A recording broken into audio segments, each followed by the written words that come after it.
Welcome to Alumni Master Getting Started video. If you're watching this video, you probably received an email that looks something similar to this. This welcome email contains everything you need to get you connected to Alumni Master. But before we can get connected, we must make certain that you're using a supported browser. Currently, Alumni Master is supported on the following platforms and web browsers.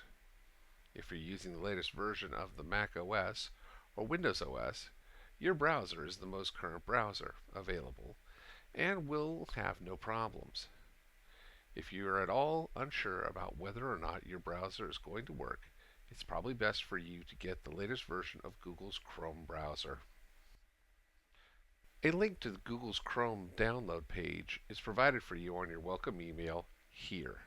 Simply click on the link to be taken to the Chrome download page. Then click on Download Chrome button. Once it has been downloaded and installed, you can continue with the login instructions on your welcome email. When logging in for the first time, it's a good idea to have the login instructions printed out so that they can be referred to until you've done this process enough times to be able to remember it.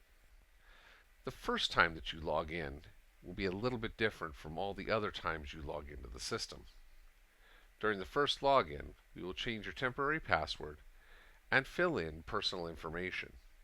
Subsequent logins will not need these extra steps. If you still have the way email up on your screen, you can simply click on the URL in step 1. Otherwise, type the URL into your browser's address line and hit return. When the browser connects, you'll see the following request for authentication credentials. You'll be asked to authenticate twice before you can begin using the system. This is the first request, and it is always the same. Type in the user ID and the password that is provided on your welcome email under step 2. As you can see, in the past I have saved the information for this user login and ID. This is a perfectly fine thing to do and does not compromise security in any way.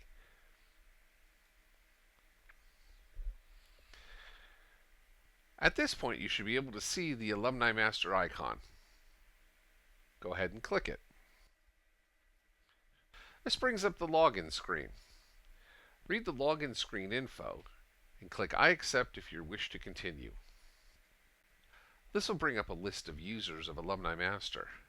The list is sorted by last name, so you might have to scroll down a bit to find your name. Once you've found it, go ahead and click on it. Next, you'll be asked to enter your password. If this is the first time you have logged in, your temp password is shown on the welcome email. Type that password into this box here. Remember, it is capitals and sensitive to case. If you're a returning user, type in the password that you selected. Once you click OK, you will be directed to your home screen. If you're a first-time user, you'll be asked to fill in some information. This info is only seen by admins and helps them to be able to contact you in case an issue happens. When you are done, click the huge Done button at the bottom. Lastly, you'll need to pick out a new password. You can use uppercase, lowercase, numbers, or symbols. It just has to be 8 characters or more long. You then click Reset Password when done. At this point, you'll be directed to your home screen and can begin to use Alumni Master.